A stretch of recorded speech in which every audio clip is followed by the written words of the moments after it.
시작할까요? 다 오신 것 같은데. 그러면은 한양의 왕이 또 왕실에서 또 궁궐에서 사용하는 도자기 어디서 만들어졌는지 세종인군이 조사하신 도자기소, 그러니까 도기소, 자기소 324개소가 있는데 그 외에도 수많은 가마터가 발견되기 때문에 우리나라에서 그 당시에 조선시대에 도자기 산업은 굉장히 발달했던 것 같습니다. 세종 때부터 왕은 백자를 사용했다고 하니까 아무래도 왕이 백자를 선호하면 그 주변에서 다 백자를 사용하고 싶어지게 되죠. 그래서 수요량이 급증을 하게 됩니다. 그리고 이제 세조를 지나면서 1467년 4월경이 되면은 왕과 궁궐에서 사용하는 도자기, 중앙관청에서 사용하는 도자기는 전부 한양에 가까운 광주에서, 경기도 광주에서 제작을 하는 그런 시스템으로 바뀌는데요. 요 자체가 그렇게 바뀌는데요. 분원에서는 이것을 사홍원의 분원이라고 하고요. 각 관청마다 분원이 있어요. 분원이 있는데 그걸 가지고 이제 많은 학자들이 이제 여러 가지로 의견이 갈립니다. 어떤 학자들은 이제 저를 포함해서 연구자들이 그 실록에 나오는 옛날 사료에 나오는 분원 하면은 그건 사홍원의 분원이다 이렇게 얘기하시는 분도 계신데 또 다른 관청에도 그 하급 부서로서 분원이 있기 때문에 조금 가려서 분별해서 얘기를 해야 된다고 생각한다. 뭐 이런 이제 의견들이 조금씩 뭐 다르지만 기본적으로는 분원하면은 사홍원의 분원을 가지고 얘기를 했어요. 조정에서도 임금하고 신하들이 전부 그냥 분원에서는 어쩌고 저쩌고 분원에서 어쩌고 저쩌고 하면은 그게 거의가 다 사홍원의 분원이고 물론 다른 부서의 분원일 경우도 있어요. 문맥을 따라서 그거는 잘 구분을 해야 되는데 제 눈에는 그냥 사홍원 분원밖에 안 보이더라고요. 하여튼 분원이 많이 나와요. 분원이라고 그냥 그렇게 썼고요. 그리고 사홍원의 분원인데 사홍원 분원 관요 이렇게 쓰기도 하고 그냥 분원 관요 이렇게 쓰기도 합니다. 분원 관요 또는 사홍원 분원 뭐 그거는 이제 자기네들이 어떻게 취하느냐에 따라서 사용하시면 되고요. 그러니까 정식으로 말하면 사홍원 분원의 관요, 사홍원 분원 관요가 이제 전체 명칭이 되고 거기서는 이제 뭐 분원 관요라고 흔히 얘기를 하죠. 그리고 분원의 위치는 경기도 광주가 최적의 입지였습니다. 왜냐하면은 한양에서 가까운 그런 지리적인 측면도 있고 그 다음에 주변에 나무가 땔감이 많고 또 한강의 지류가 많이 흐르잖아요. 그래서 한강을 이용해서 그 뭐 태토 수비라든지 뭐 여러 가지 그 운반이라든지 하는 배로 이렇게 운반을 많이 했죠. 그래서 그런 것들이 아주 최적의 장소로서 선정이 됐습니다.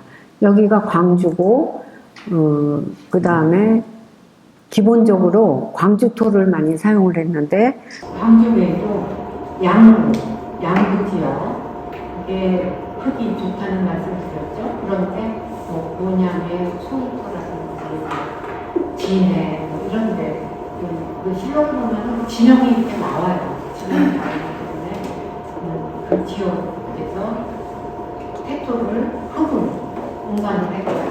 이렇게 이해하시면 되고요. 그러니까 전국에 여러 지방에서 즐거운 태토를 운반했고 오늘 잠깐 말씀드렸듯이 운반하는 데는 백성들이 동원되기도 했지만 또 군인들이 많이 동원이 돼가지고 군인만이 동원되고 백성들은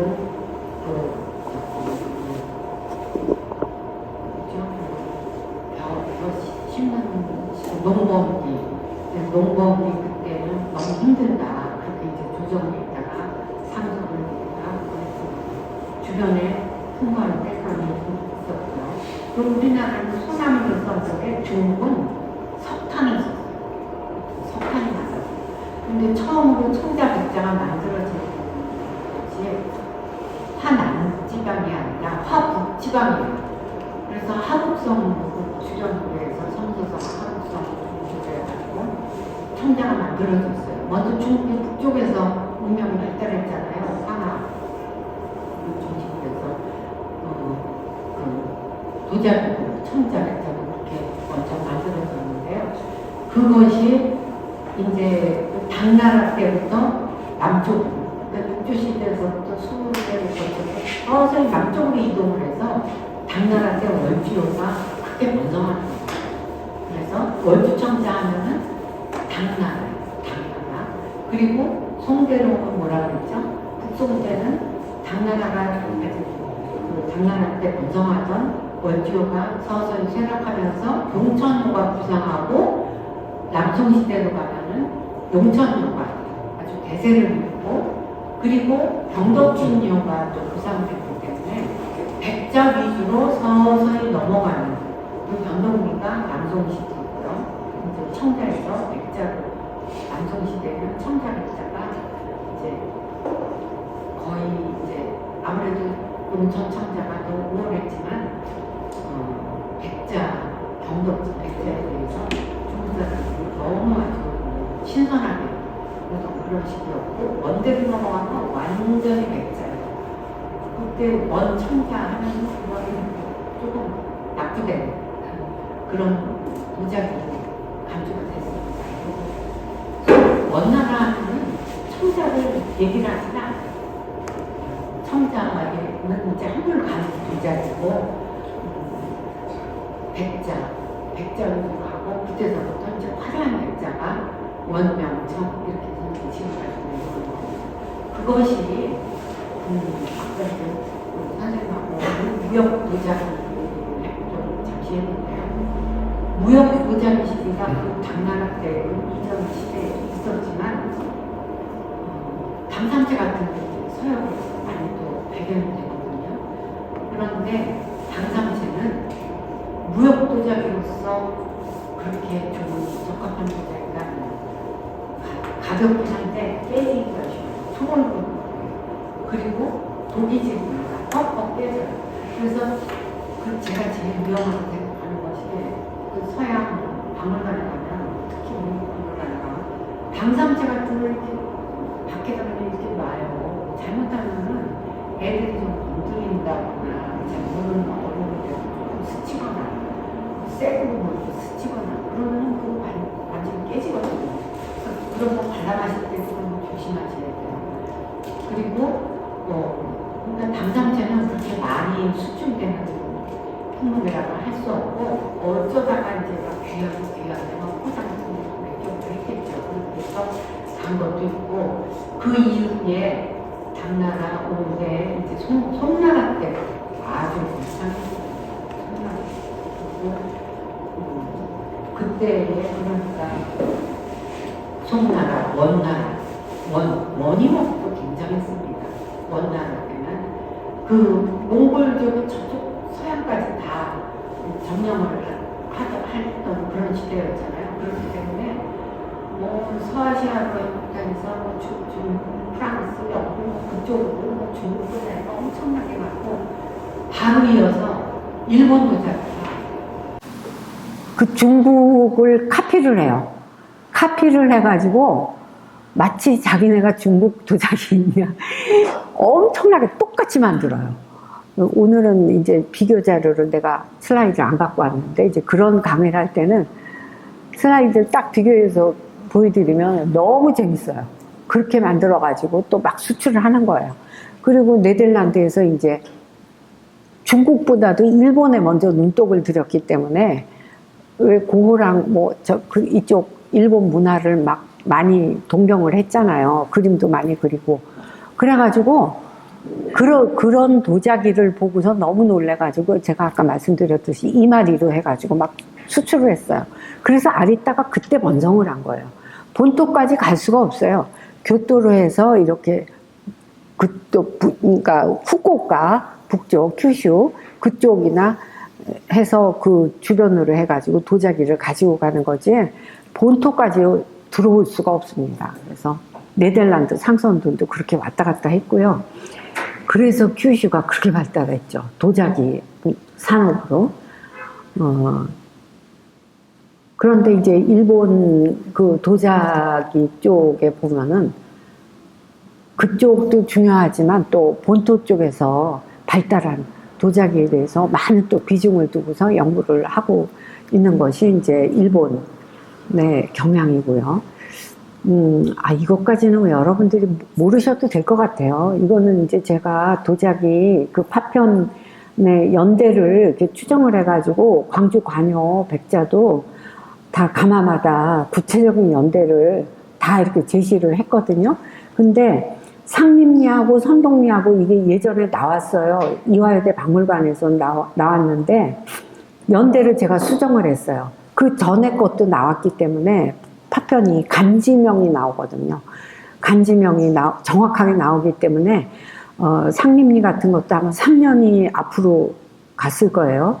갖고 송정리에서 제가 청아백자를 발견을 했고 유사리, 금사리는 그대로고 예전 선동리 금사리 같은 거는 이제 예전에 우리가 알고 있던 그것이 그대로고요.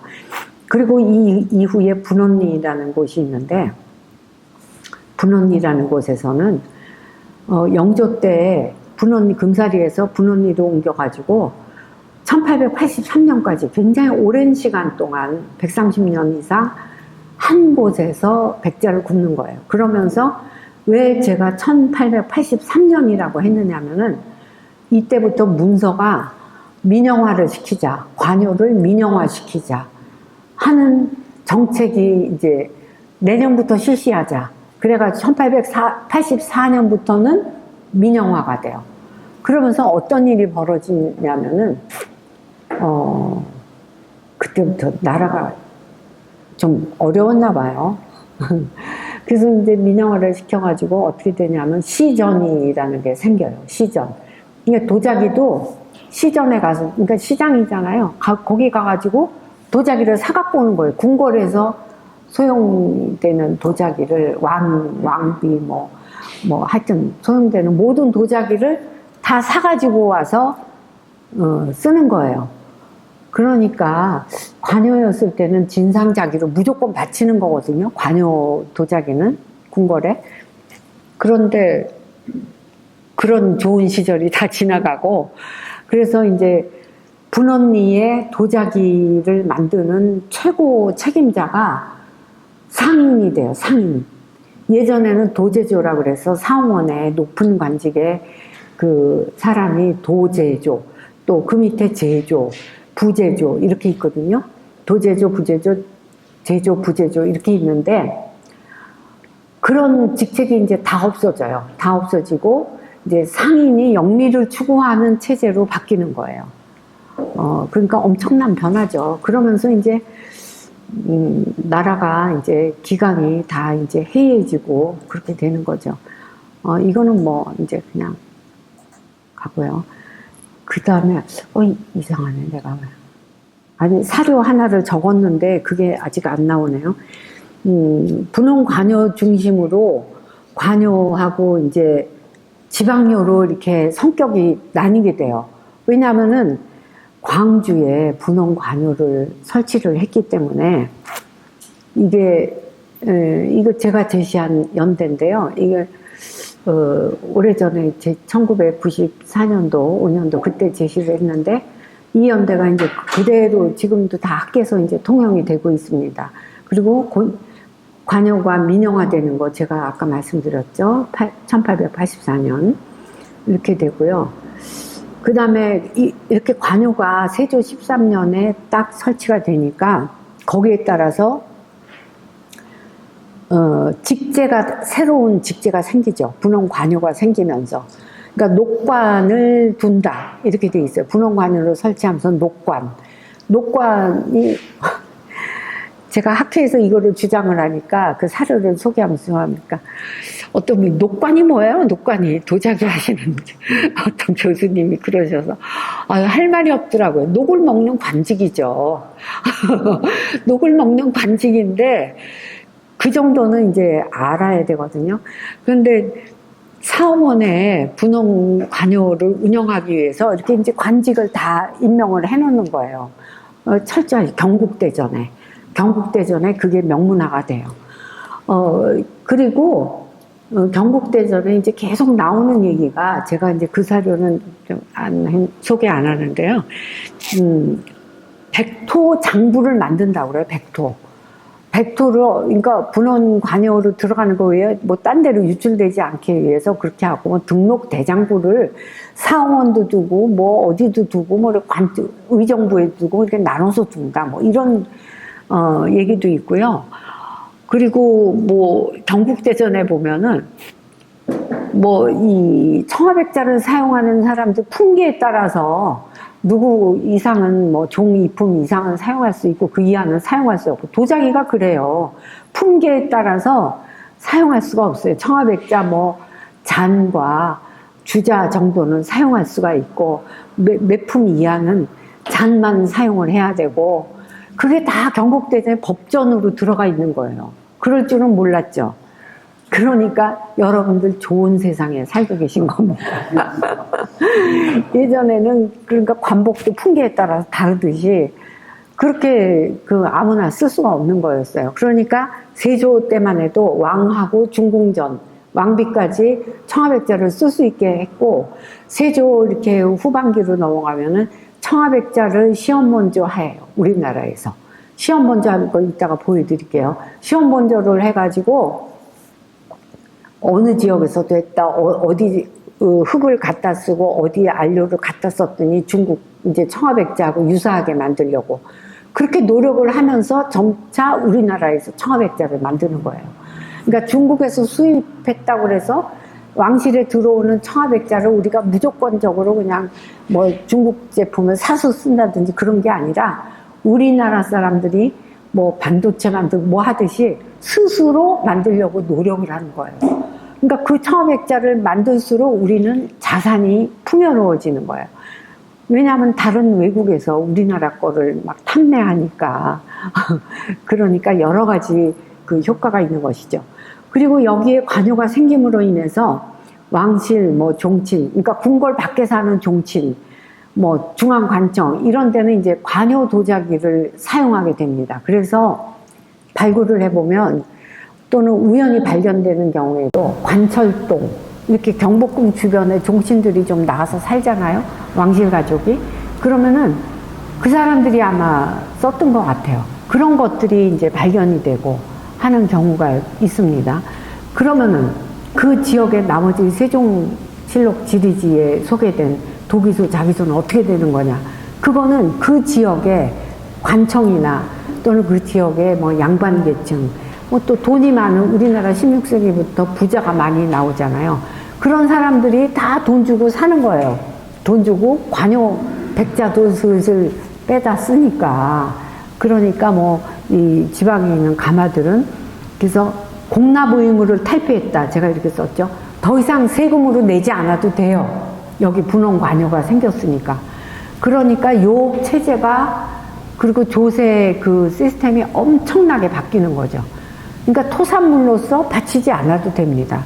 그리고 이 지방 가마에서는요, 이 전국에 있는 가마에서는 또 우리나라 사람들이 굉장하잖아요. 바로 관요 스타일의 백자를 만들어요. 그러니까 관요하고 제가 아까 보여드렸잖아요. 그 고창 용계비에서 나오는 백자도 완전히 관요 백자. 근데 그거는 한 점만 있었기 때문에 아마 관요 백자를 갖고 갔던 것 같고 충효동에서는 뭐 관요 백자하고 똑같은 거 엄청나게 만들어요. 그러니까 고려 말기 청자를 만들던 가마터도 좀 있고요. 그 다음에 본격적으로 융성했던 시기가 분청사기 만들었던 가마. 그 옆에 이렇게 쭉 보면 백자가마터도 있어요. 그리고 분청사기 가마도 층위별로 제일 밑에서 분청상이 나오면 그 현대로 가까워지면서 조선 후기로 가면서 백자를 만들던 그 층위가 계속 발견이 되고, 제가 아까 뭐 정윤이라고 똑같이 분청사기, 퇴락한 분청사기와 정교한 백자를 만들듯이 1470년대가 되면 이미 분청사기는 소멸을 해가면서, 퇴락해가면서 좋은 백자를 충효동에서도 만들고 있었다는 얘기예요. 그러니까 그게 전체적으로 엄청난 변화, 발전이죠. 그리고 이렇게 이제 그때 15세기에 한쪽에서 이제 분청사기는 뭐 다양하게 변화 발전하고 있었고요. 이제 이 순수한 이거는 품질로 봐서 최상품 백자예요. 최상품 백자고, 세종 임금이 사용했던 반상용 그릇이었겠구나, 이렇게 생각을 하는 거죠.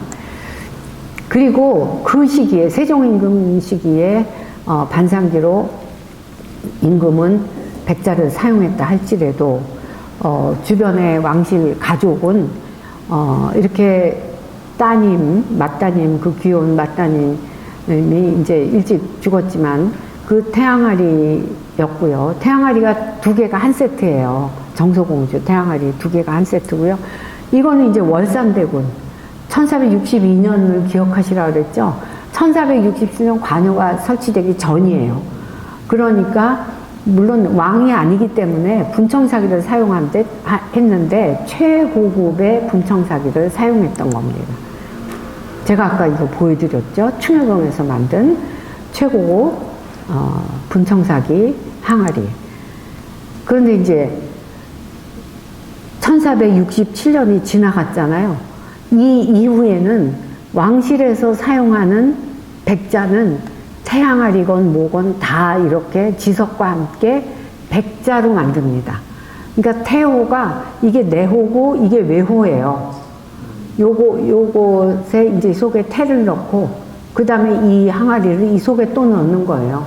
그래서 이거를 이렇게 열어보면은 이 주변에 종이가 있는 경우도 있고 뭐 천이 있는 경우도 있더라고요. 물론 많이 이제 사가가지고 꺼낼 때 이제 많이 조심해야 되는데요.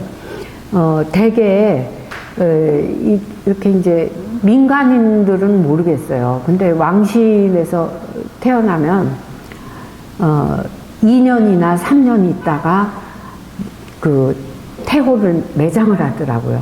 그러니까 그거를 태어나는 건 아무렇게나 할 수 없잖아요. 요즘에는 뭐 시랑 다 맞춰서 출산도 하긴 한다지만 예전에는 이제 태어나는 거는 이렇게 태어나는데 항아리, 태지석하고 같이 묻는 거는 시간하고 막 장소 이런 거를 좀 다 따져서 했던 것 같아요. 그 조금씩 뭐 2년, 3년 요게 조금씩 다르더라고요. 그래서 이제 이거를 제가 소개를 해드리면 여기 보면은 성화 19년 8월 초 9일에 8월 9일에 그러니까 태어났는데 왕녀예요. 그런데 성화 21년에 8월 초에 6일 매장을 해요. 그러니까 여기 딱 이렇게 나오잖아요.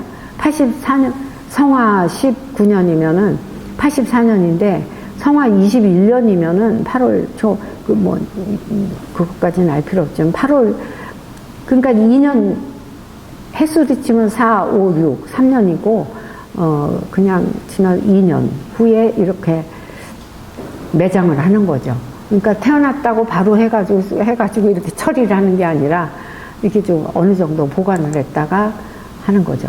그러니까 이 이후에는 전부 왕실과 관련된 그 도자기는 백자, 태양아리, 특히 태양아리는 백자 위주로 이렇게 만들게 됩니다. 이거는 보면은 1500년에 출생해가지고 1504년에, 그러니까 이거는 4년 후죠. 4년 후. 그러니까 햇수로는 5년 후고, 이게 조금씩 다르더라고요. 그리고 관효백자는, 제가 말씀드렸듯이 세조 13년에 설치를 했는데 성종연관 들어가면서부터 이제 많이 유출이 되는 게 사료에 나와요. 사료에. 뭐 제가 가마터를 가서 그걸 알 수는 없고 사료에 나오는데 뭐 누가 뭐 저쪽에 뭐 변방에 수령이 뭐 무슨 핑계를 대가지고 뭐 사신이 잠깐 들리는데 선물 줄 게 없다, 뭐 그래서 백사기가 필요하다, 이런 식으로 궁궐에다가 왕한테 이렇게 청을 합니다. 뭐 이제 그런 식으로 하고 뭐 여러 가지 그런 내용이 많이 나와요. 그리고 16세기부터는 부유층이 증가했기 때문에 서민 부유층에서도 백자를 소유하고, 그런데 법전에는 백성들이 백자를 소유하는 건 불법이에요. 불법이라고 딱 규정이 돼 있는데도 몰래 빼내는 거예요. 그리고 백자의 명문을 보면은 천지, 현황, 이 네 글자가 15세기에는 나오고요. 16세기는 좌우가 나와요. 좌우. 그리고 숫자도 뭐 좀 나오고요. 그리고 17세기가 되면 기축, 병인, 뭐 임지, 뭐 각종 간지가 다 나와요. 17세기. 그리고 18세기 이후부터는 제자, 숫자, 복자 또는 영, 뭐 이런 글자들이 나오는데, 이때가 되면 제기도 일반 그릇에다가 굽다리만 조금 높게 해가지고 제라는 글자 하나 쓰면 제기가 되는 거예요. 제기라고 그래서 뭐 특별히 어떤 격식을 갖춘 형태가 아니라, 금속기 같은 경우에는 격식을 갖춘 그 형태로 계속 조선 초부터 내려오는 형태가 되는데, 이 도자기에서 금속기로 바뀌면서는 계속 재질은 바뀌어도 형태랑 이런 양식, 형식은 유사한데요. 도자기는 바뀌어요. 도자기는 간단하게 바뀝니다.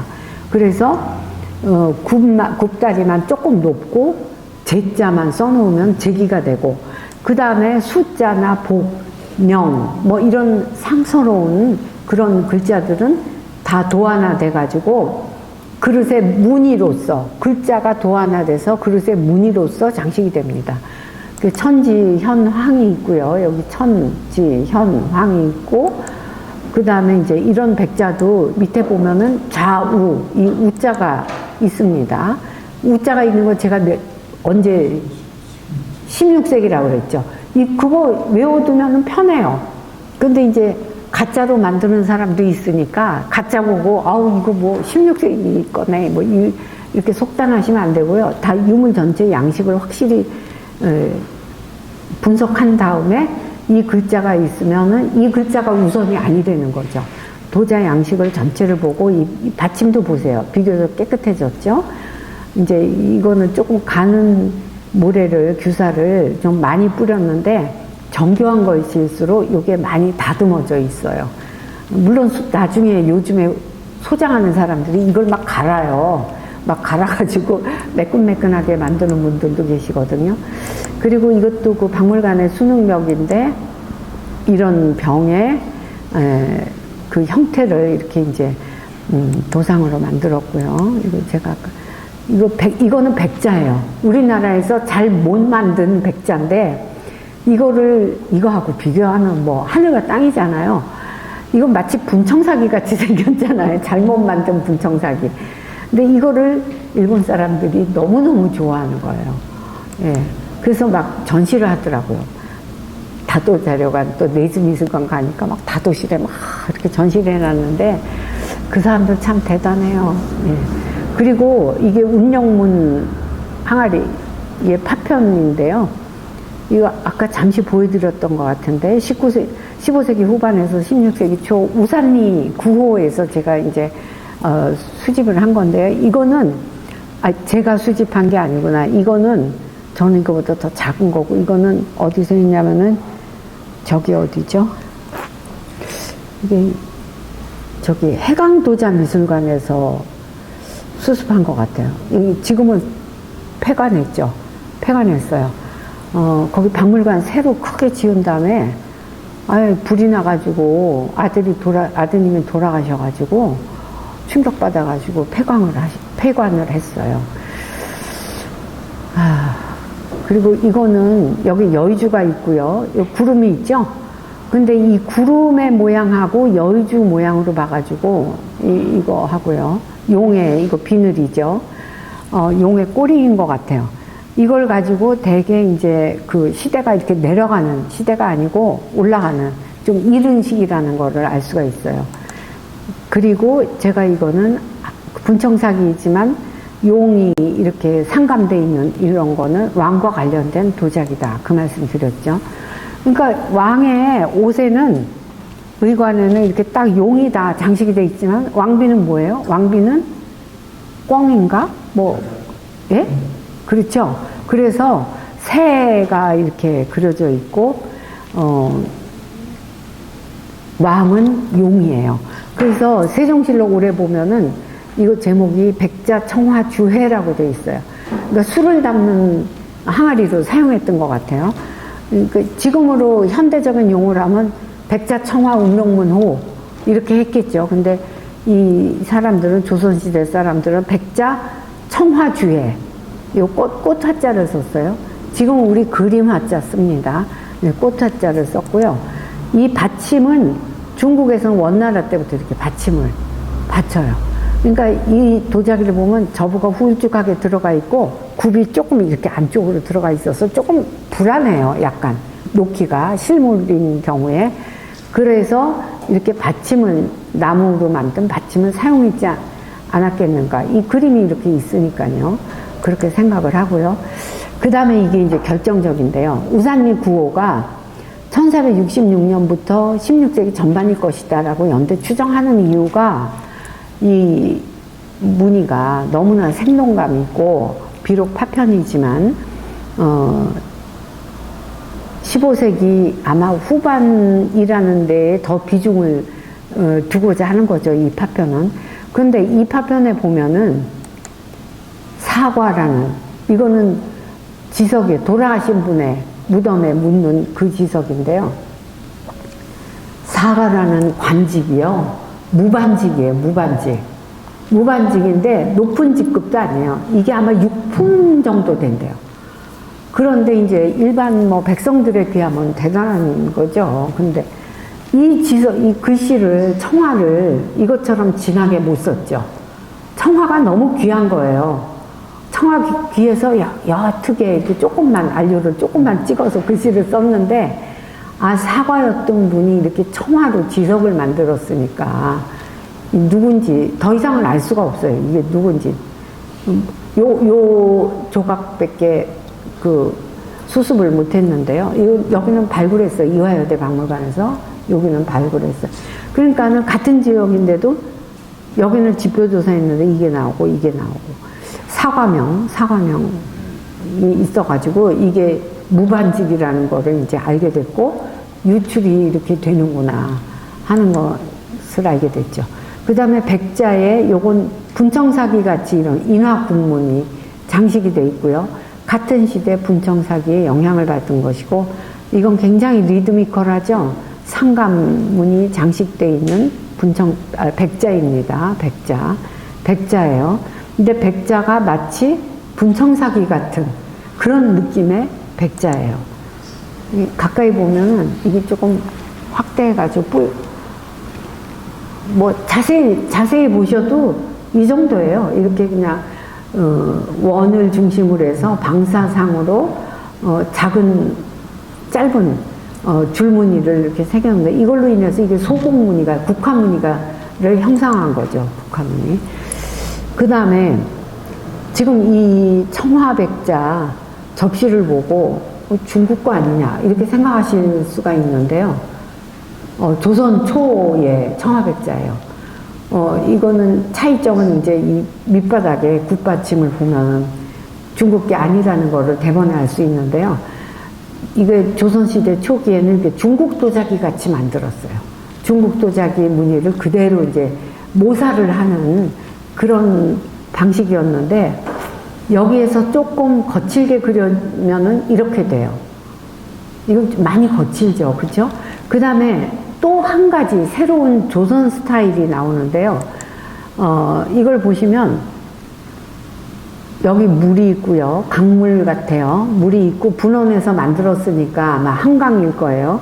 그리고 달이 있고 초생달인가 봐요. 그쵸? 그리고 별자리예요. 별자리가 있고 여기 소나무가 있습니다. 아주 낭만적이에요. 이런 전접시 파편이 있어요. 이런 전접시 파편과 더불어서 중국식의 넝쿨 문양, 리드미컬한 넝쿨 문양. 이거는 완형으로 오사카 시립 동양도자 미술관에 소장되어 있는 것인데요. 이런 중국 스타일의 그 청아백자가 있었어요. 거기에서 안텍 콜렉션인데요. 아타카 콜렉션이라고 그래서 그분이 개인적으로 모은 거를 전부 오사카 시립 동양도자 미술관에 이제 기증을 했거든요.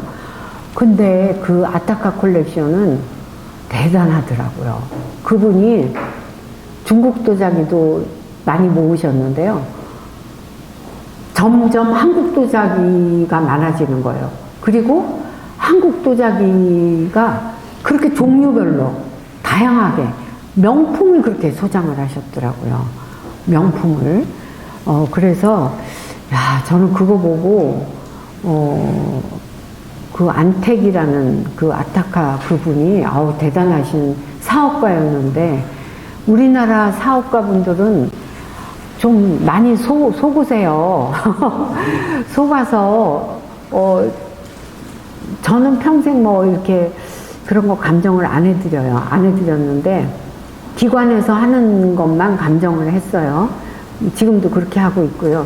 그런데 개인 감정 많이 해주는 분들이 제대로 감정을 해야 되는데 아니 수십억짜리를 엉뚱한 거를 사가지고 혼자 막 좋아하시는 거예요. 도취가 돼가지고 진짜 아까워요. 그 돈이 한두 푼도 아니고 그런 분들이 많아요. 근데 그 아까 남궁년 선생님 소장하신 그 지석이 제가 이름을 말씀을 드렸대.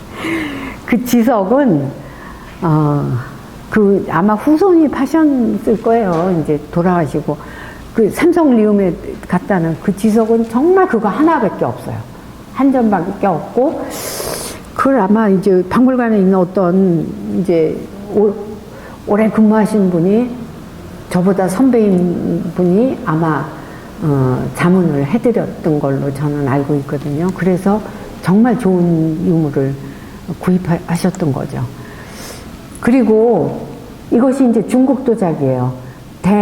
대명, 선덕, 면제 이렇게 쓰여 있는데요. 중국 도자기는 이렇게 왕의 그 연호가 이렇게 적혀 있어요. 또는 선면조, 조자, 만들 조자로 적혀 있는 경우도 있고 제자로 적혀 있는 경우도 있는데요. 제자가 좀 많더라고요, 보니까.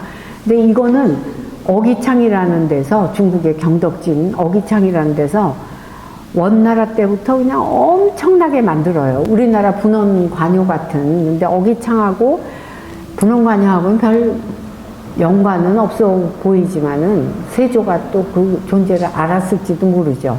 그런데 거기서 엄청나게 많이 다량 생산해가지고 이제 외국에 조공무역할 때 많이 주는 거예요. 그래서 자기네들 대명 선덕연제, 대명 성화연제, 이렇게 해서 왕의 연호별로 쭉 엄청나게 많아요. 가정연제, 다 왕별로 굉장히 많습니다. 그래서 이렇게 이제 외국에 선물로도 주고 하는데, 이게 일본에 있어요. 일본 오사카 동양시립도자미술관에 있는데요. 오사카 시립동양도자미술관이요. 그런데 여기 보면은 이거는 우리나라 거예요. 이건 중국 겁니다. 근데 분명히 이거를 어느 정도 모방한 것 같긴 한데, 이제 원나라 때 도자기는 이 연판 무늬가 화려해요. 이것처럼. 그러니까 이게 명나라 때 도자기거든요. 이거는 청아백자가. 이거는 지금 이것처럼 화려하지가 않죠. 근데 우리나라에 들어온 거는 원나라부터 쭉 들어왔으니까 이 주문양을 보시면 이거는 어때요? 벽지 문양 같이 안정돼 있고 고정돼 있는 이런 거고요. 이거는 어때요? 우리나라 거는 운동감이 있어요. 살아 움직이는 운동감이 있어요. 그러니까 모사를 한다 해도 우리나라 사람들의 그런 율동감, 이런 거는 숨길 수가 없는 거예요. 그러면서 점점 조선식으로 바뀌어 나가는 거죠. 그리고 재미있는 것은 이 중국 사람들은 원나라 때부터 문양집이 있어요. 문양집. 그래서 그림 그리는 사람들은 그 문양집을 보고 그대로 그리는 거예요. 그러니까 자기 흥에 겨워가지고 이렇게 그릴 수가 없는 거죠. 이거는 이걸 보고 그렸지만 아, 내 취향대로 간다 하면서 그린 거고, 이거는 문양집을 보고 그대로 베낀 거고, 중국은 이미 분업화가 엄청 돼 있었어요. 그래가지고 이것도 보면은 이거는 모르겠는데 도자기를 어떻게 만드냐면 우리나라 한 번에 쳐서 올리잖아요. 여기는 여기 따로 만들고 굽바닥 따로 만들어요. 이것도 따로 만들고 이걸 따로 만들어 가지고 착착 올려 쌓아 올리는 방식이에요. 그리고 굽은 막아요. 접시 같은 걸 잔뜩 만들어 가지고 막아요. 그래가지고 원나라 때부터 굽다리를 보면은 쑥 들어가요. 접시 이렇게 된 접시를 속에서 막아요. 그러니까 굽이 다른 거예요. 그냥 깎는 게 아니에요. 우리나라는 굽을 깎잖아요. 그러니까는 엄청난 차이가 있어요. 그런 거를 이제 다 보셔야 되는데, 제가 아까 보여드린 그 용이 그려져 있는 분청사기 있잖아요. 그거는 굉장히 원나라의 그 패턴을 따른 거거든요. 저는 박물관에 있었으니까 그걸 알죠. 전시할 때 어떻게 전시하겠어요? 이렇게 똑바로 놓죠? 전시를 누워서 하진 않아요. 근데 어느 날 그거를 이렇게 움직이려고 딱 보니까 밑에가 뻥 뚫려 있는 거예요. 그러니까 그것도 그 가마에서 만들 때 중국 원나라 때 뭐 그런 거를 좀 모방하려고 그랬던 게 아닌가. 그런 생각이 들었어요. 그러니까 굽깎기가 안 돼 있는 거예요. 바닥이 허영창인 거예요. 제가 이제 그 집중 강의 시간에는 그 슬라이드 갖고 와서 보여드리는데요. 근데 이제 그래서 원나라의 도자기 제작 기법을 좀 따르려고 했던 것이 아닌가.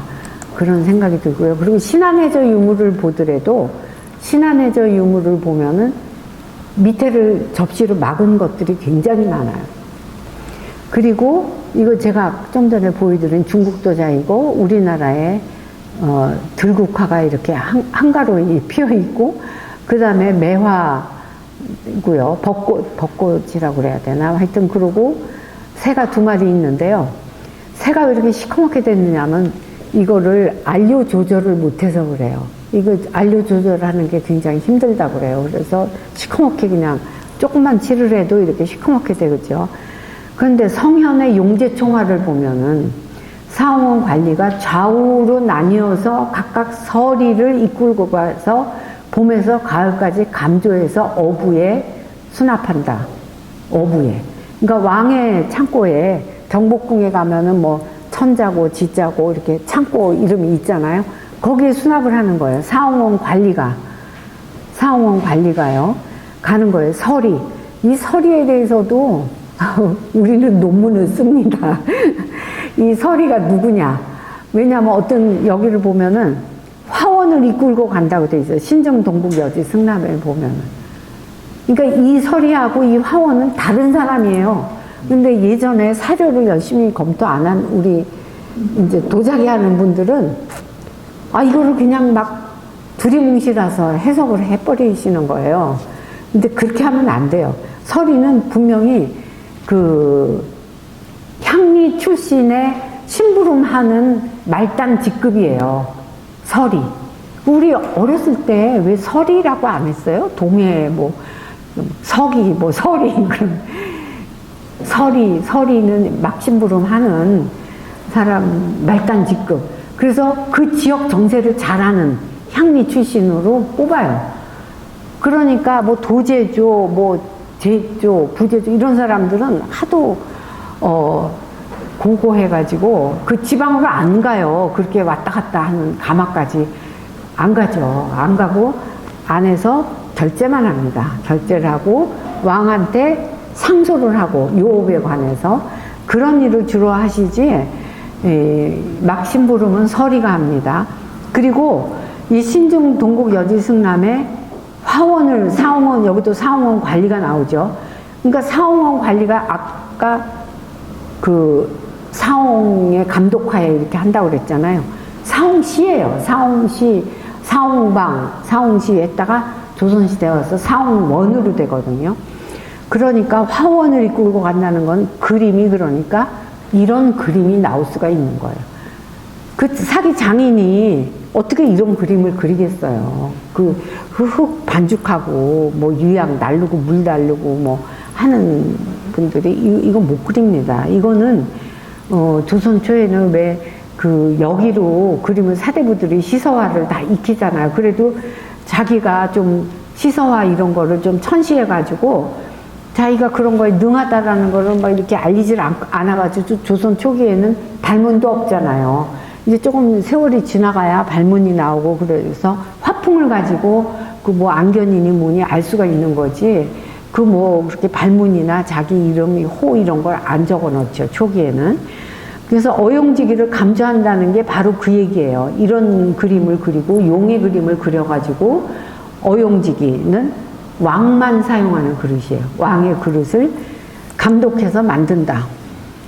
그런데 이제 이렇게 도마리에서도 이제 이런 파편이 나왔는데 아까 요거 보여드렸죠. 요거 우산리에서 나온 거. 이거 다 15세기에서 16세기 초에 걸치는 도자기인데요.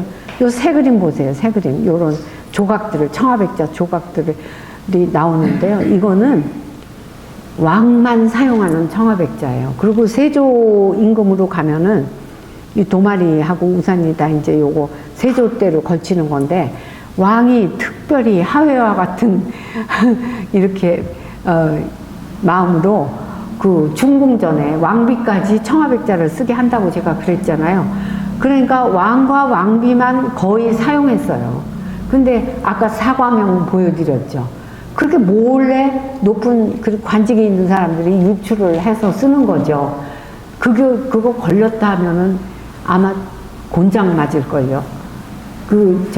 분명히 불법이기 때문에 요 새를 요거는 청화한료를 이게 실패하지 않은 새 그림이고요. 이건 좀 실패한 새 그림이에요. 그리고 점점 이렇게 연판무늬가 성그러지고 소략화되고 그 당시에 이 매화 나무 그린 그 화풍하고 이 필치가 뭐 거의 손색이 없어요.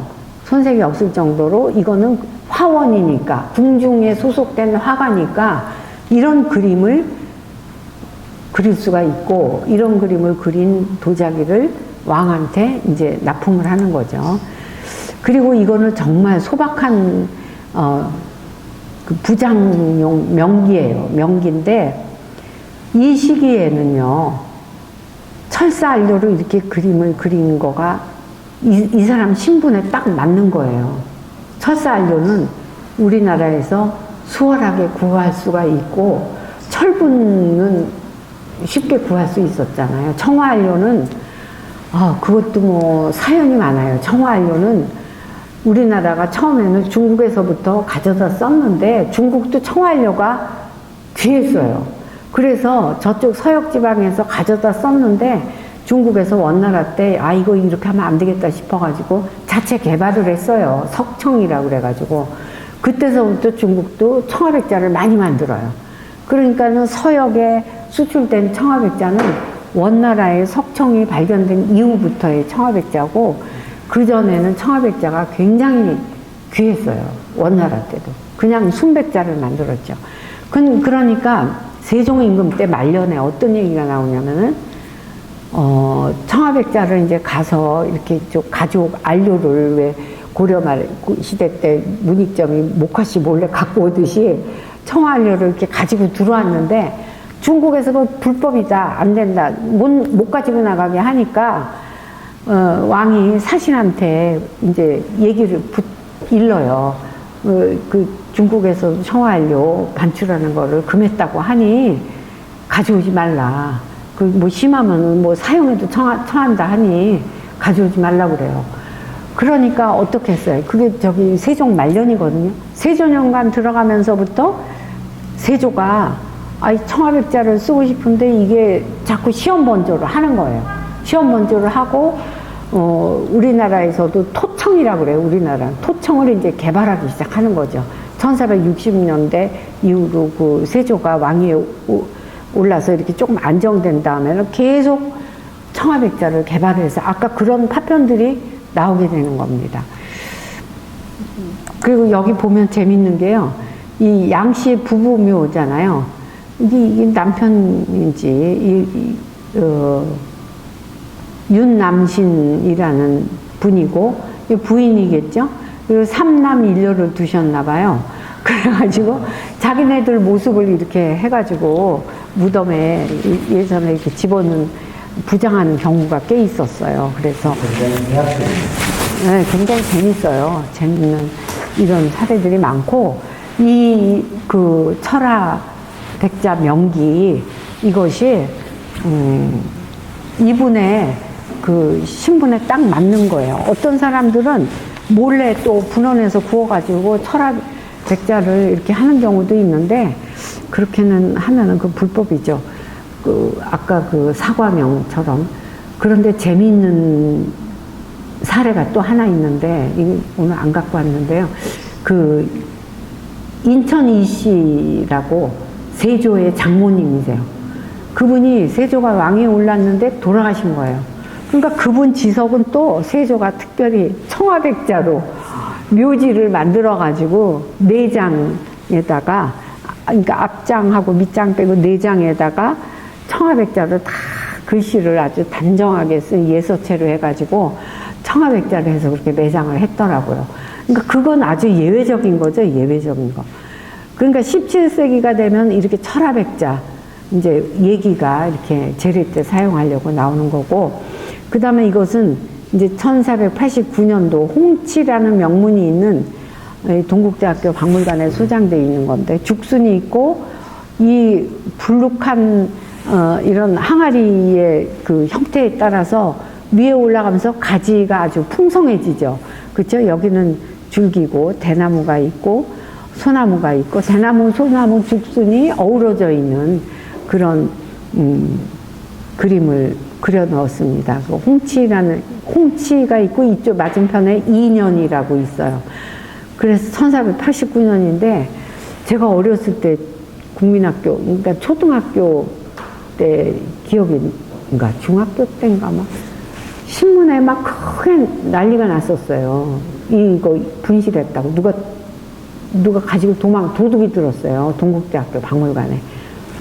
그래가지고 신문에, 그때 흑백신문, 아주 옛날 신문이죠. 거기 막 나고 그랬는데, TV가 있었나 그때? 하여튼 아주 대서특필됐었어요. 그랬는데 며칠 후에 산 등성이에서 이게 여기가 깨진 채로 발견이 된 거예요.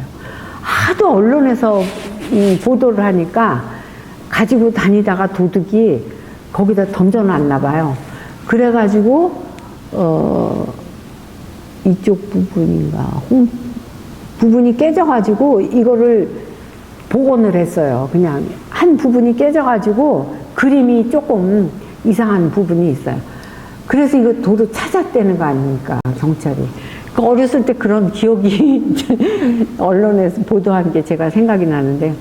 이건 홍치 2년이고 이거는 중국 건데, 영국의 펄스빌 데이비드 파운데이션이라는 분이 그 재단을 만들어가지고 자기가 중국 도자기를 엄청나게 구입을 했어요. 그래가지고 이 도자기를 영국 박물관에 브리티시 뮤지엄, 영국의 박물관 유명한 데가 뭐 있죠? 응? 대형이 아니죠. 무슨 대형이에요. 영국 박물관이죠. 왜 대자를 붙여요? 영국 박물관이죠. 브리티시 뮤지예요. 왜 그레이트 브리튼이 아니죠? 영국 박물관이에요. 브리티시 뮤지엄. 브리티시 뮤지엄이고요. 지금 제국주의 시대가 아니잖아요. 요즘은 다 브리티시 뮤지엄이라고 그래요. 그리고 브리티시 뮤지엄에 이 펄스빌 데이비드 파운데이션 물건을 다 가져다가 전시를 했더라고요. 그래가지고 제가 너무 반가워가지고 이 홍치 9년 1496년이에요. 여기 보면 홍치, 요 글자가 쭉 적혀 있어요. 이거를 전시를 했는데 중국 그림 보세요. 중국 도자기는 딱딱 구획이 돼 있죠? 딱딱 구획이 돼 있어요. 이거는 원나라 때부터 이런 방식으로 그림을 그렸어요. 뭐 자유로운 무늬가 없어요, 중국은. 딱딱 기계적이에요. 근데 일본 것도 왜 좀 딱딱 기계적이잖아요.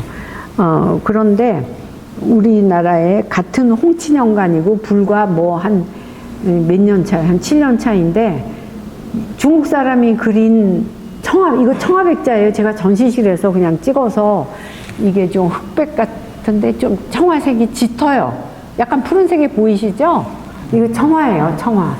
청아백자고 전시실에 있는 거를 그냥 찍어가지고 지금 이런 색깔인데 약간 어둡기도 하고요.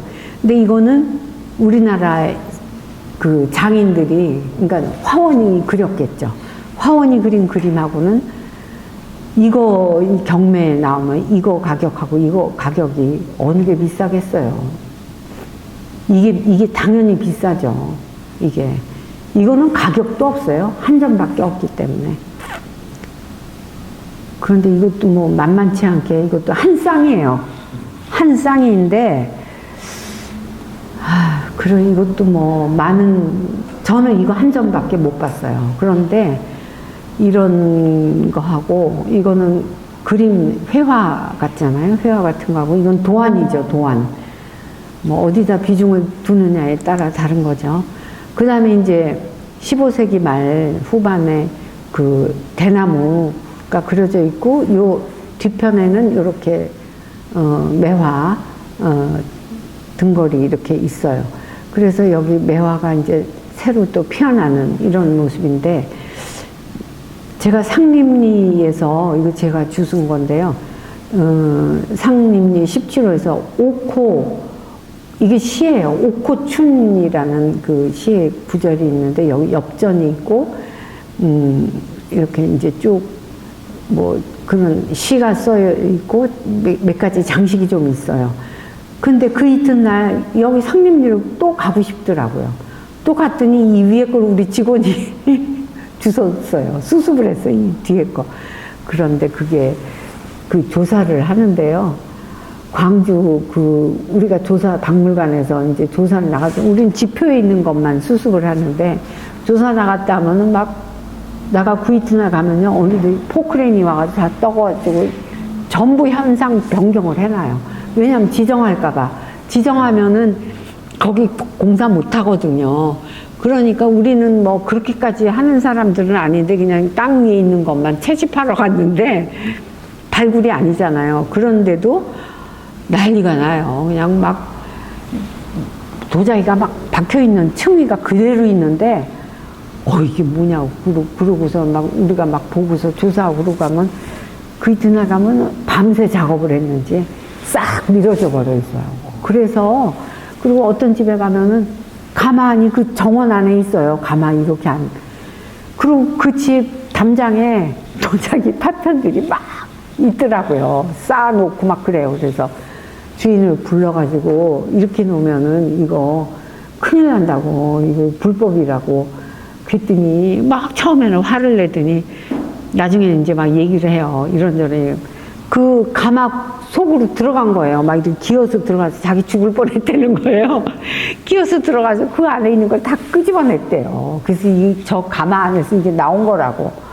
그러니까 마지막 불을 떼고 완성된 거를가 어떻게 뭐 어떤 이유인지 모르겠지만 그 안에 그대로 있던 거를 다 꺼내가지고 엄청 백자가 좋더라고요. 그러니까 그거는 갓발에다 넣어서 구운 거를 갓번이라고 그래요. 제가 이제 좀 쉬운 단어를 쓰려고 하다 보니까 이제 조금, 근데 갓번이란 말이요, 영조실록, 정조실록에 굉장히 많이 나와요. 갓발에 구워서 특별히 구웠다. 갓발에 넣어가지고. 또 별번, 어려운 단어 많이 나와요. 또 상번기, 이런 말이 나오는데, 어떤 기관에서는 상번기를 가지고, 자기네들 식으로 별번, 무슨 번, 상번, 이렇게 막 얘기를 하더라고요. 그거를 쓱 자기네들 해석대로. 근데 상번기라는 게 상번은 아니에요. 상번이라는 단어는 없어요. 실록에 안 나와요. 상번. 그러니까 별번, 예번, 상번 이렇게 나누더라고요. 근데 예번기라는 말이 나와요. 예번기. 그러니까 예번한 그릇이라는 뜻이죠. 갑번기, 갑번은 갑발에 넣어서 특별히 만든 거니까 굉장히 고급품일 거예요. 예번기처럼 만들어라 하는 거는 아마 큰 갑발 안에 이렇게 쌓아놓고 구운 정도가 아니었겠는가. 뭐 갑발을 더 씌우지 않아도. 그렇게 해서 또 많이, 제가 아까 궁궐 안에도 계급이 많다 그랬잖아요. 그러니까 조금 덜 정교한 거를 만들려면은 예번기 아니었겠는가. 근데 예번기라는 말은 예번과 기, 예번한 그릇이다라고 해석이 되는데, 상백기라는 거는 일반적인 백자 그릇이라는 뜻이거든요. 일상할 때 상자에다가. 그릇 상번 이러면은 좀 안 될 것 같아요. 그거는 그런 개념이 없기 때문에 추측해서 하기가 조금 무리가 있습니다. 그래서 이 옥고춘하고 식기가 쭉 나오더라고요. 식기가 쭉 나오는 그런 파편 사진도 있는데 이거는 어떻게 그 파편이 아니네요. 그리고 도자기가 어떻게 사용됐는가. 물론 술을 담그기도 하고 뭐 여러 가지 뭐 식혜, 뭐 꽃감도 담그기도 하고 뭐 꿀도 담그기도 넣기도 하고 그러는데 이제 이렇게 궁궐에서 대신들 불러놓고 이제 기로회 같은 거 할 때 이제 나이들은 대신들은 이렇게 잔치를 열어주잖아요. 그럴 때 여기 꽃을 이렇게 꽂아 놓는 거예요. 도자기에다가. 이제 이런 도자기에다가 요거랑은 조금 형태가 다르지만 꽃을 놓고 이렇게 좀 흥을 돋구고 분위기를 화려하게 하면서 이렇게 잔치를 여는데요. 여기를 이렇게 보시면은 여기도 이렇게 초화무늬가 간결하게 그려져 있죠. 그리고 이거를 보면은 슬라이드가 하나가 없어졌네요. 슬라이드가 이상하네. 하나가 없어졌네요. 조선 중후기 17, 19세기 이제 백자로 들어가는데요. 이상하다. 그 슬라이드가 나오기를 기다리고 있었는데 안 나오는. 이 1600, 1700, 1800년대인데 여기서 이제 중요한 것은 이게 연대가 있어요. 간지가 있어가지고 1783년이라는 연대가 있는 커다란 연적입니다. 이런 연적이 있는데 이때의 이 연적은 크기도 굉장히 크고요. 옆에도 그런 소개하는 것도 소상팔경도가 그려지고 이 당시에는 1700년대, 1800년대는 소상팔경도가 그렇게 많아요. 그리고 특히 민화 그림이 많이 나오고요. 또 이렇게 창을 만들어가지고 그 안에 그림을 그리는 그런 일들도 많이 나오는데 서서히 보여드릴 겁니다. 영조가 사홍은 제거로 있었어요. 그러니까 제거가 높은 관직은 아닌데 도제조하고 뭐 그 밑에 제조 있고 부제조 있고 그 밑에 한참 밑에 제거가 있어요. 그런데 있을 때 산수화, 난초화, 그러니까 왕이 오르지 않았을 때죠. 이때는. 그런데 국화, 매화를 자기가 밑그림을 손수 그려서 여기 설이 나오죠. 설이에게 전해서 야 광주에 갖고 가서 이 조그만 항아리 그려 갖고 와라. 그런데 요런 예가 국립중앙박물관에 있어요. 그래서 이거 영조가 그렸다는 그런 그림이 이런 거 아니었을까 짐작해 해주는 그런 항아리입니다. 그리고 그때 유행한 것이 18세기에 계속 17세기 후반부터 말부터 18세기에 이렇게 유행하는데 이렇게 땅이라는 지표를 이렇게 그리고 여기에 이렇게 그 난초의 꽃이 여러 종류잖아요. 그러니까 난초의 꽃이 이렇게 네 군데 돌아가면서 그려져 있고 각병이 이때부터 나오기 시작해요. 17세기 후반부터 각병이 나옵니다. 그 다음에 이것도 똑같은 얘기인데요. 이런 편병에다가 비스듬해서 구도 잡은 거 보세요. 기가 막히죠? 여기다 이제, 묵죽화죠. 묵죽화. 대나무 그림을 이렇게 그리고요. 그때 이제 일상용 백자는 이제 이런 것이고, 그 전 시대에, 분청사기가 이제 15, 16세기에 이렇게 유행을 했고, 그 다음에 후기로 가면, 중후기로 가면은 이런 창이 그려지고 그 안에 물고기를 그려놓는다든지 또는 소상팔경도가 이렇게 그려진다든지 이런 도자기가 이제 만들어지기 시작하는데요. 여기 좀 재미있는 달 항아리. 조선시대 하면 달 항아리를 빼놓을 수가 없죠. 달 항아리도 이거는 위 아래를 만들어서 붙였어요. 붙였는데 밑따로 아랫따로 이렇게 물레를 쳐서 이렇게 한 건데 어떤 거를 보면은 이렇게 코일링 메서드라고 그래가지고 동그랗게 점토띠를 만들어서 이렇게 붙여서 올린 게 아닌가 이런 생각이 드는 것도 있는데 또 물레 자국이 이제 주로 있기 때문에 안을 보면은 아 이건 물레를 쳐서 어떻게 이렇게 만들었을까 그런 생각이 드는데요. 그래서 여기 접합 자국이 꼭 있어요. 다랑아리를 보면. 그런데 이제 우리나라 이게 다랑아리 같은 경우를 보면은 이제 이렇게 아주 굉장히 광택이 좋고 아름다운데요. 제가 이제 요거를 보여드리는 거예요. 이거가 이렇게 박살이 난 거를 이렇게 붙인 거예요. 오사카 시립 동양도자미술관에서. 이게 이제 사연을 제가 적었어요. 작가래요. 시가 나오야라는 사람인데, 작가인데, 이분이 도다이지에 기증을 했대요. 그랬는데, 도둑을 맞은 거예요. 그래서 도둑질을 해가는데, 이거는 박살이 난 거예요. 그래가지고, 어떻게 할 수 없으니까 이 가루를 다 모아가지고, 갖다 줬더니, 이렇게, 완성을 시켜서 이거 실제 보면요 막 조각조각 돼 있어요. 대단하죠. 대단합니다. 그래서 특별히 보여드리는 거예요. 이거 우리나라 건 그렇게 박살난 게 없어요. 청자 중에 있어요. 박살난 거를 그 소장가가 너무 놀래가지고 다 깨진 걸 박물관에 갖고 와가지고 박물관 보존팀에서 다 이렇게 맞춰가지고 여러분들이 박물관 전시실에서 보면 몰라요. 그게 그냥 완영인 줄 아시더라고요. 저희도 말씀을 안 드립니다. 그냥 다음에 기회가 있으면 제가 보여드릴게요. 슬라이드로요. 그리고 이제 철화무늬가 17세기 후반부터 18세기 이렇게 철화무늬가 이렇게 나오는데요. 이 당시에 철화무늬는 굉장히 재밌어요. 자유분방한 무늬가 그려지게 됩니다. 근데 이제 그 시기에 제가 오사카 미술관에 있는 걸 주로 갖고 왔는데 우리나라 것도 아까 난초무늬 있는 거 보여드렸죠. 난초의 꽃이 다양하기 때문에 다양한 꽃무늬가 이렇게 나오고요. 각병이 유행을 하고 각 항아리도 유행을 합니다. 그래서 각진 것들이 많이 나오고 제가 아까 말씀드렸던 것처럼 이렇게 창 같은 능화형 창이나 원형 창이나 또는 사각형으로 된 창을 만들고 그 안에 이렇게 난초를 또는 다른 무슨 민화 같은 거를 그려놓기도 하고 소상팔경도를 그려놓기도 하고 그런 것들이 그 당시에 유행했었나 봐요.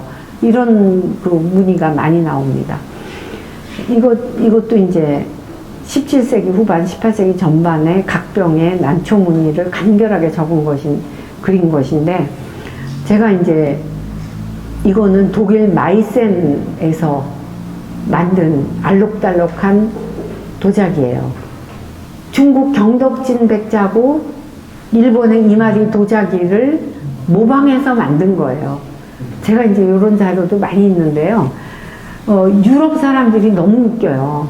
그 영국도 그렇고 프랑스, 이태리 다 중국 거 모방하기 바빠요. 그리고 이거는 중국 거를 모방해서 일본이 만든 거예요. 그 일본 사람들 대단하죠. 자기네들 명청 도자기를 모방을 해가지고 잽싸게 내다 파는 거예요. 팔으면은 그때 이제 네덜란드 배가 막 들락날락 했으니까요. 그래가지고 이거를 보고 또 이렇게 만들었을 수도 있어요. 그 독일은. 그래서 이제 제가 독일에 이제 가마, 뭐, 마이센 가마도 이제 가보고 그랬는데, 거기 뭐 청아백자라고 이렇게 시작한 걸 보면은 참 거칠고 좀 조잡스러워요. 그런데 그렇게 자기네들이 또 만들기 시작해가지고, 현대에는 유럽 도자기가, 특히 영국 도자기가 최고잖아요. 영국 도자기가 가볍고, 예, 알록달록하고 이쁘고, 지금은 고화도 자기래야 돼요. 얇고. 그 중국도 19세기서부터는 고령토로 얇게 빚어서 만든 도자기들을 백자를 만들었는데 그런 백자를 청백자라고 그래요. 특별히 구분해가지고. 근데 원나라 때부터 만들긴 했어요. 만들긴 했는데 제가 팁을 하나 드리면 청백자로는 전등에 갓을 만들 수가 있어요. 전등에 갓을 만들면 어떻게 돼요?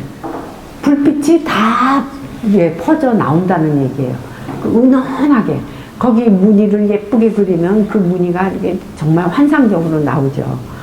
그런 무늬를 감상할 수 있는 것이 중국의 청백자인데, 우리나라 흙으로 그렇게 만들면 안 되죠. 우리나라 흙으로는 그렇게 투광이 안 돼요. 그러니까는 중국의 고령토로 만든 청백자는 반투광성이에요. 반투광성. 얇아가지고. 그래서 그런 것들이 이제 그 서양에서 아주 단단한데 뭐 색깔이 알록달록하고 화려하고 이쁘니까 좋아했던 거예요. 그 사람들이. 그러니까 한 17세기 이후부터는 이제 전 세계가 그런 뭐 색깔이 많고 화려하고 사치스러운, 그리고 뭐 그 유럽 사람들이 이제 사치스러운 문화를 좋아했잖아요. 그러니까 이제 막 선호하는 거죠. 그 다음에 이것도 이제 오사카 시립 동양도자 미술관 건데요. 이렇게 창을 만들고 거기에 이제 복숭아꽃, 뭐 매화 이렇게 만들고 창을 만들고, 이건 일본 미네관 거고요. 근데 이 아타카 컬렉션이 한 수 위예요. 한 수 위. 근데 이분은 미네품이라는 고정관념이 있어가지고 거칠고 뭐 좀 투박하면서 이런 거를 주로 수집을 하셨더라고요. 그리고 그 때를 또 빼면 안 되니까 때가 막 그렇지 않고 그냥 그런 벽면에 유약에 금이 있는 거를 벽면이라고 하죠. 그래서 그 벽면에 때가 많이 묻어있고 먼지가 있는 것도 하나 털어내지 않고 그대로 잘 보관을 하셨거든요. 근데 이런 게 그 당시에 왕실에서 선도했던 그 도자기 문화예요. 그리고 여기 까치하고 꼭 고양이 같은 건 호랑이래요. 호랑이.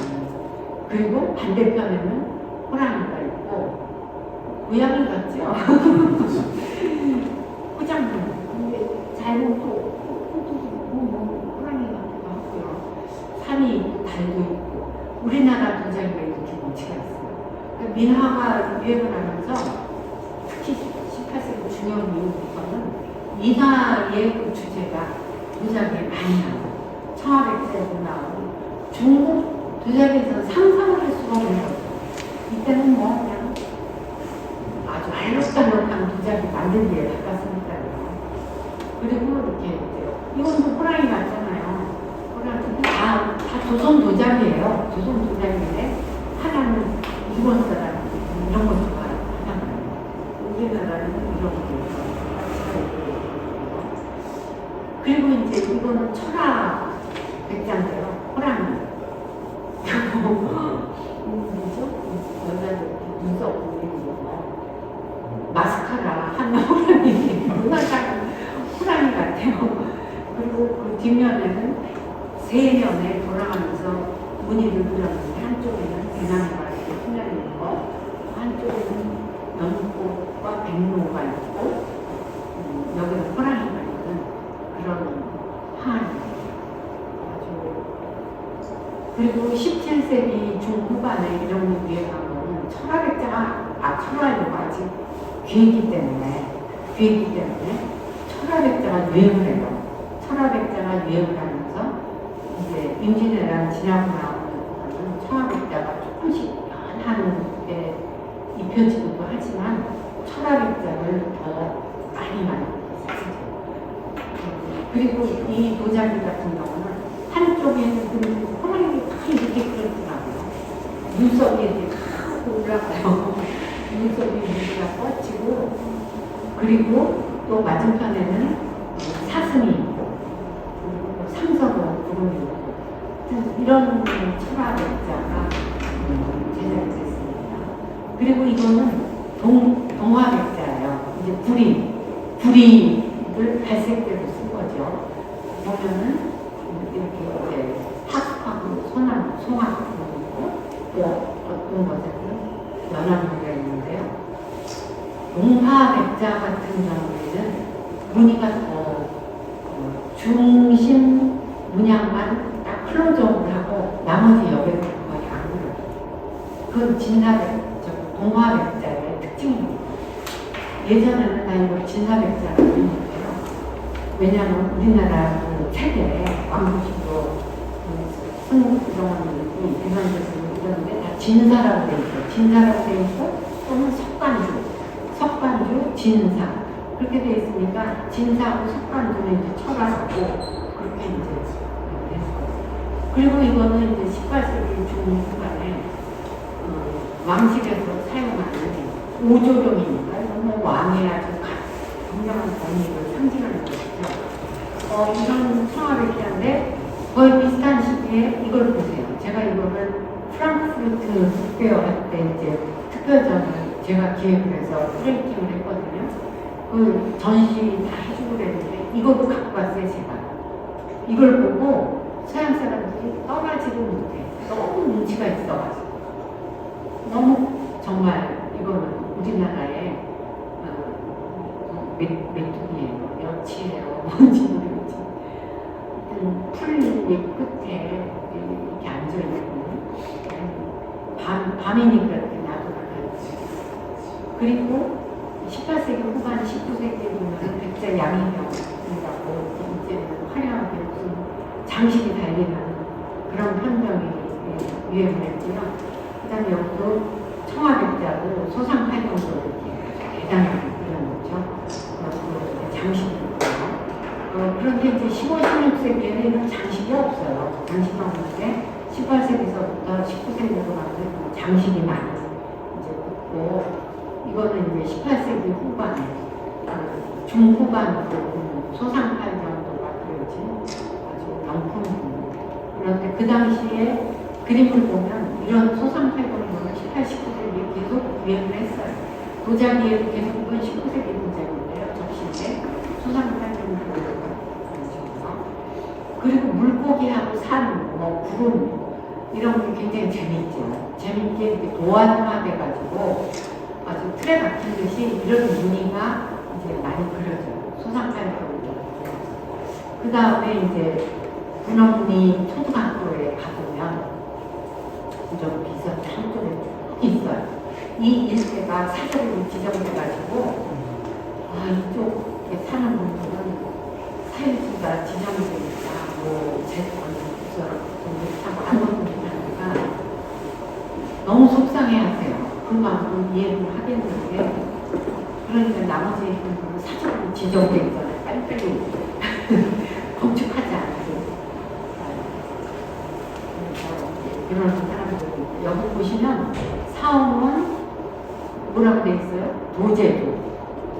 사원은 도제조 조공이에요.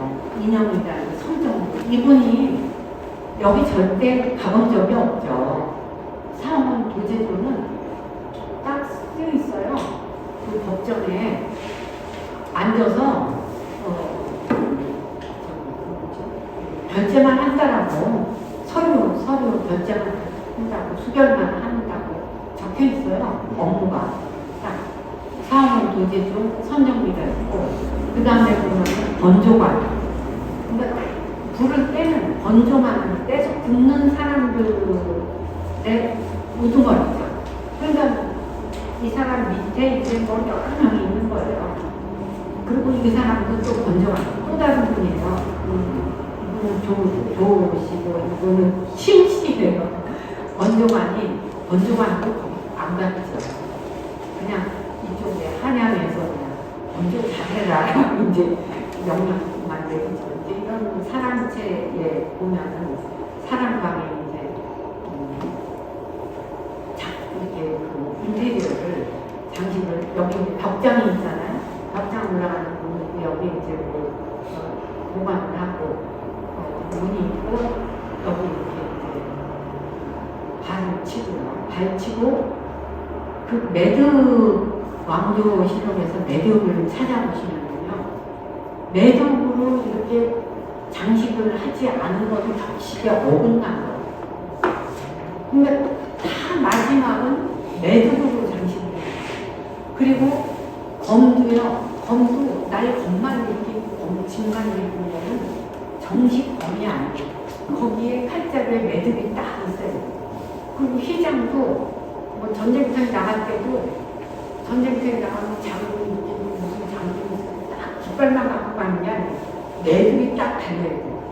매듭이 없으면 그거는 정식으로 만드는 게 아니에요. 그러니까 급해서 그냥 만든 거고. 그리고 사람이 태어날 때, 죽을 때도, 상여 나갈 때 매듭이 다 걸리잖아요. 매듭 장식이 없으면 그거는 막 만든 상여죠. 그러니까 예전에 보면은 매듭장이라고 있어요. 매듭장. 경국대전에는 상장이 있고요. 상장이 사원 상장이 경국대 380명이에요. 딴 데는 그냥 몇 명인데 그러니까 사원원에 도자기 만드는 뭐 이렇게 그 왕의 식사를 등장하는데 분기시만큼 중요해요. 굉장히 많아요.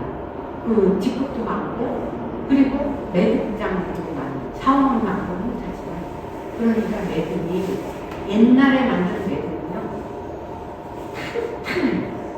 얼마나 탄탄하고 촘촘한지 말씀드렸는데 요즘은 현대 제가 쭉 봐온 거를 보면은 매듭이 그분들은 쥐구리입니다 해서 만드신 거겠지만 아무리 장인이 뭐 문화재고 그래도 설렁해요. 옛날 거 비교해보면 설렁해서 요즘 만든 매듭은 금세 풀릴 것 같은 제가 힘만 주면 풀릴 것 같은데 옛날 매듭은 뭐 이렇게 조그만 무슨 문서 나갈 때도 이렇게 조그만 문서 나가는 수레 같은 거 있잖아요. 거기서 들고 나가도 들어오고 그러는데 매듭장이잖아요. 탄탄해요. 엄청납니다. 그래서 아니 매듭 발에 매듭이 있잖아요. 이거는 격식 있는 집안이에요. 그리고 이게 이제 고비 이게 이제 편지 같은 거 여기다 이렇게 조그만 편지 같은 거 주고 문서 같은 것도 주고요. 이제 필통이 있고 무슨 통 같은 것도 보관하기 위해서 지통 같은 것도 있고요. 도자기로 만든 지통도 있고요. 화분이 있고 이런 게 다 격식에 맞는 병상 이렇게 서한도 있고 또 무슨 경전을 읽는 책상은 경상이라고 하죠. 이런 서한이고 책을 보는 거고 서책을 보는 거고요. 그 다음에 여기 향 피우는 것도 묵고 먹다는 거 벼루 또 연적 그런 거 또 향소지 이런 것도 있는데 또 필통도 있고요.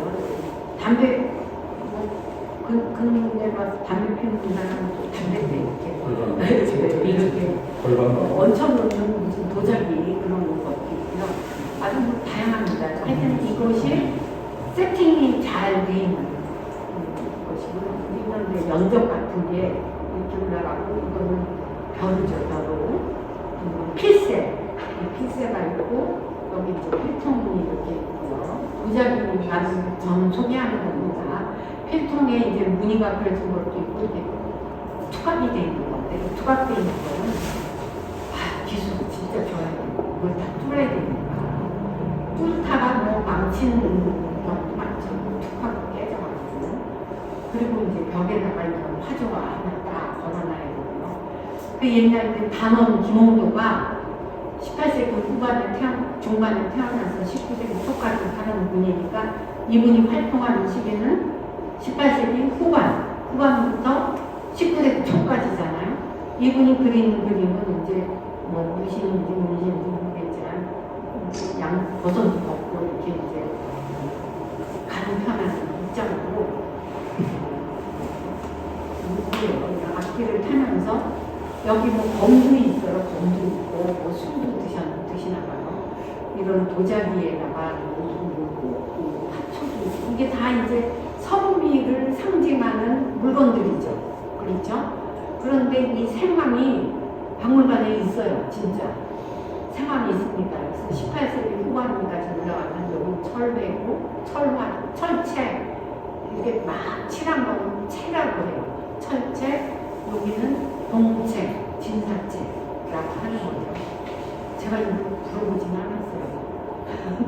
감히 불어볼 생각을 못했죠.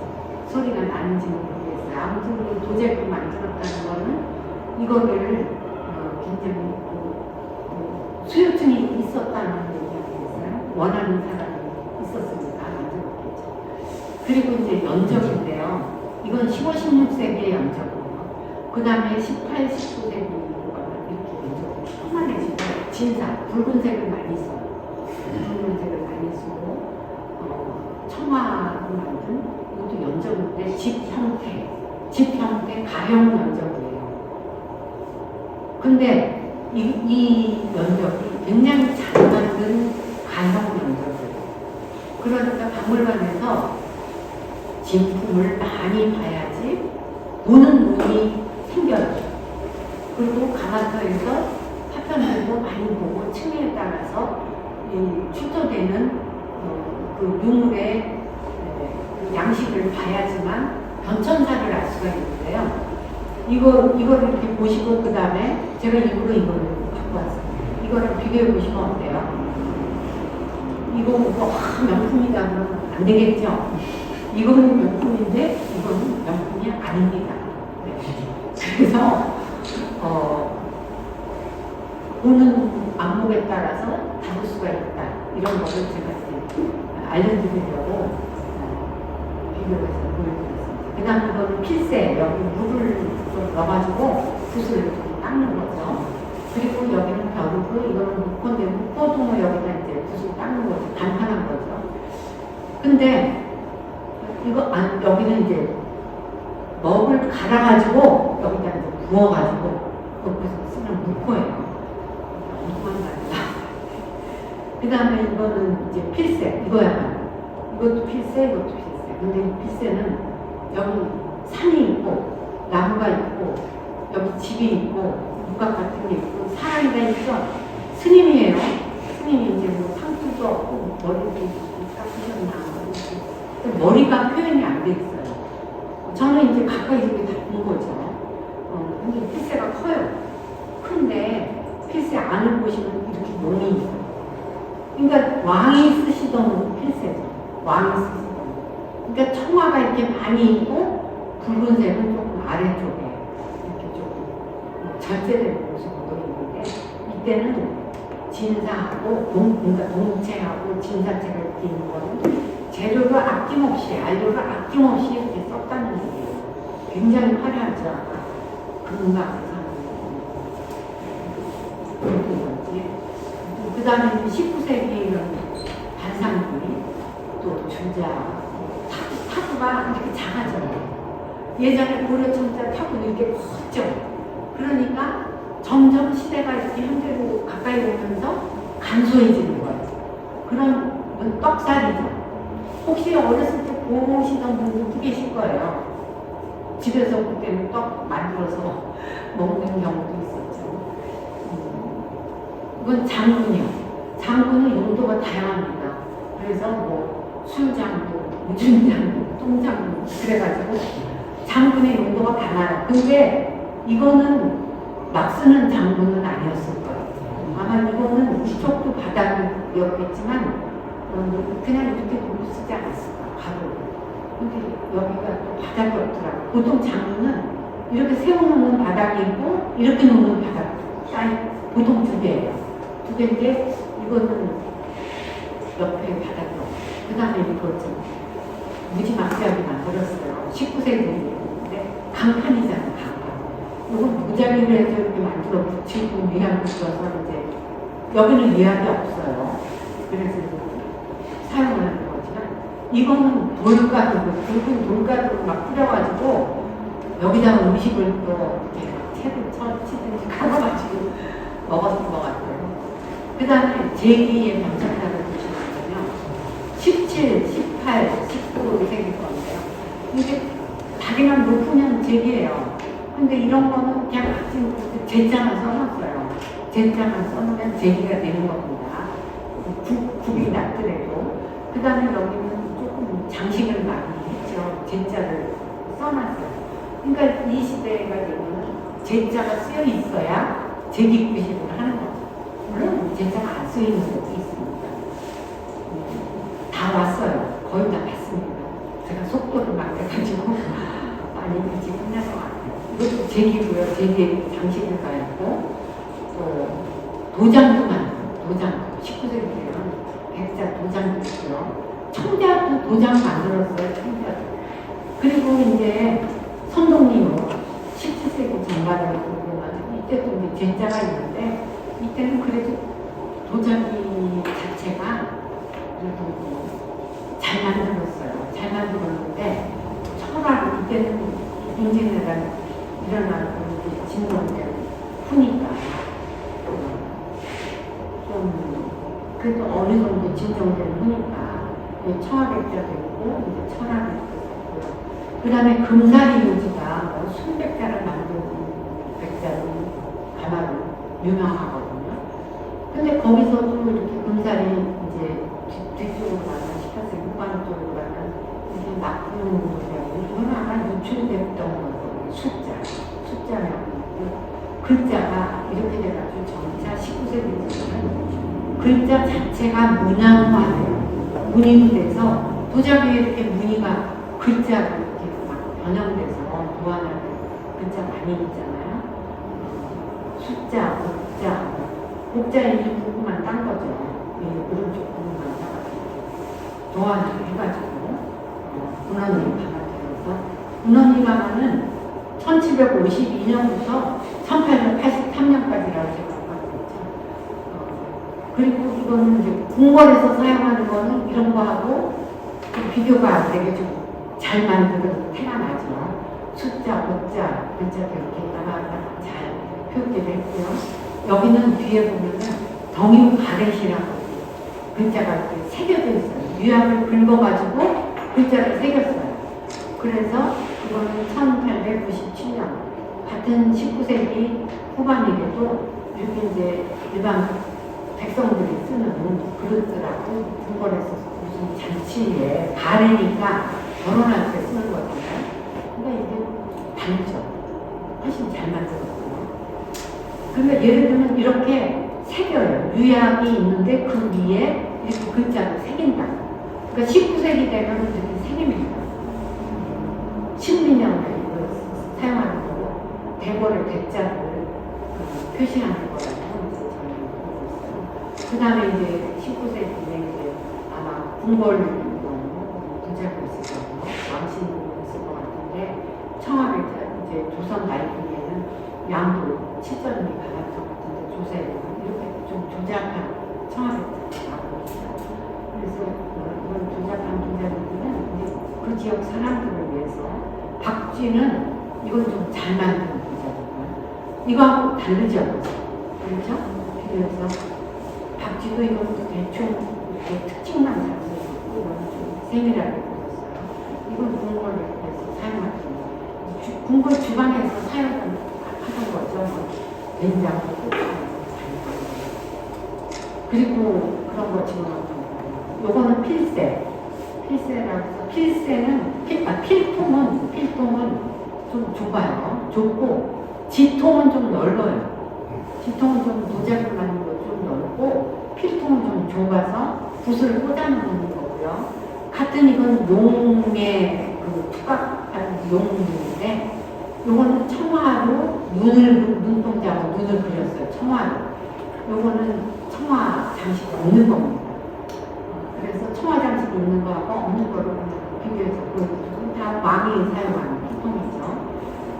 근데 고려시대 거하고는 비교해서 똑같이 왕이 사용하는 거고, 이거는 아주 장식적이죠. 장식적이고 화려해요.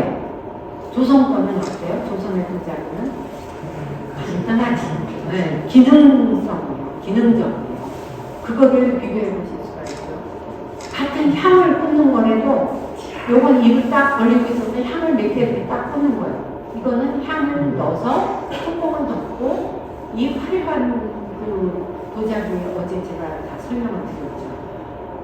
여기 뚜껑을 덮으면 여기 향이 다 빠져나오게 돼 있고 이런 상감을 또 조그맣게 해놓았다는 말씀을 드립니다.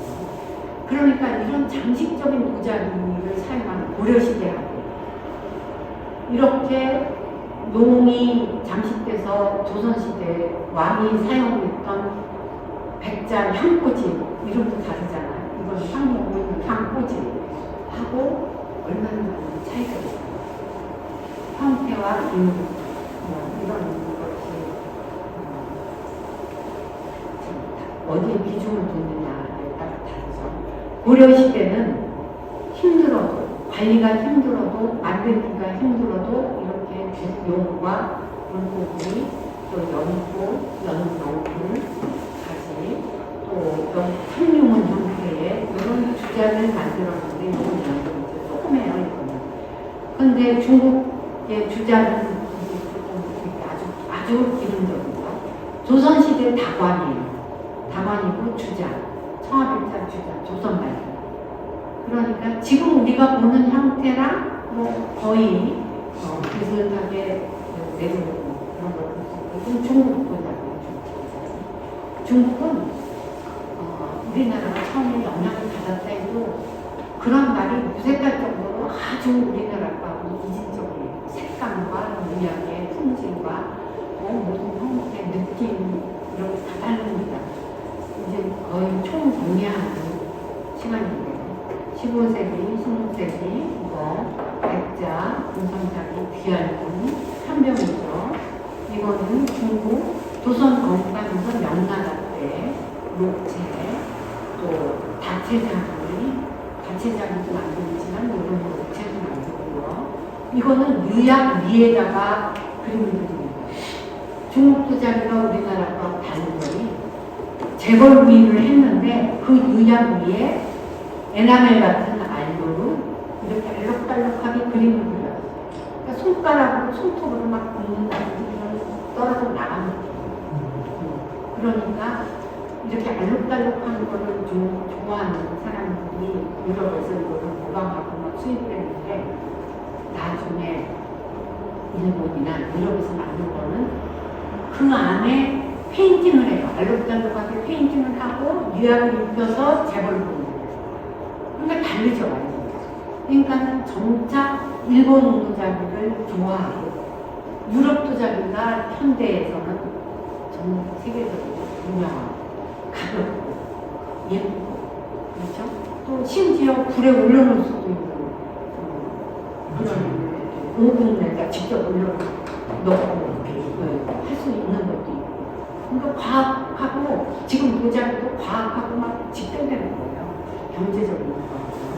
그래서 이제 저도 오븐에다 직접 넣는 도자기를 하고 싶어서 이렇게 보면은 한국에서는 안 나와요. 도자기. 물론 넣어도 돼요. 깨지진 않아요. 그런데 좀 예쁘고 가벼운 거. 예쁘고 가벼운 도자기는 다 저기 미국 미국지 않는 좋은 회사 제품. 그 다음에 중국에서는 명나라 때는 이런 노란색, 빨간색, 남색 이렇게 단색도 유행을 했어요.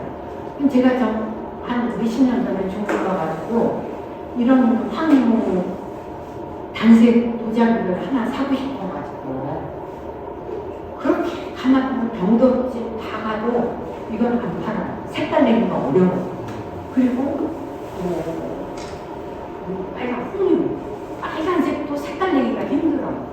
색깔 내기가 힘들어가지고 그 홍유를 제가 이제 명나라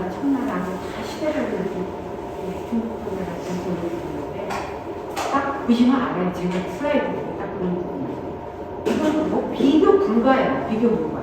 근데 제가 가서 이제 홍유부서 타려고 했더니 어디 가서 샀느냐면 결국에는 보름 동안 출장 가기 중에 마지막에 자금성 옆에 조그만 그 샵이 하나 있는데 그 안에 황유 조그만 잔이 하나 써있더라고요.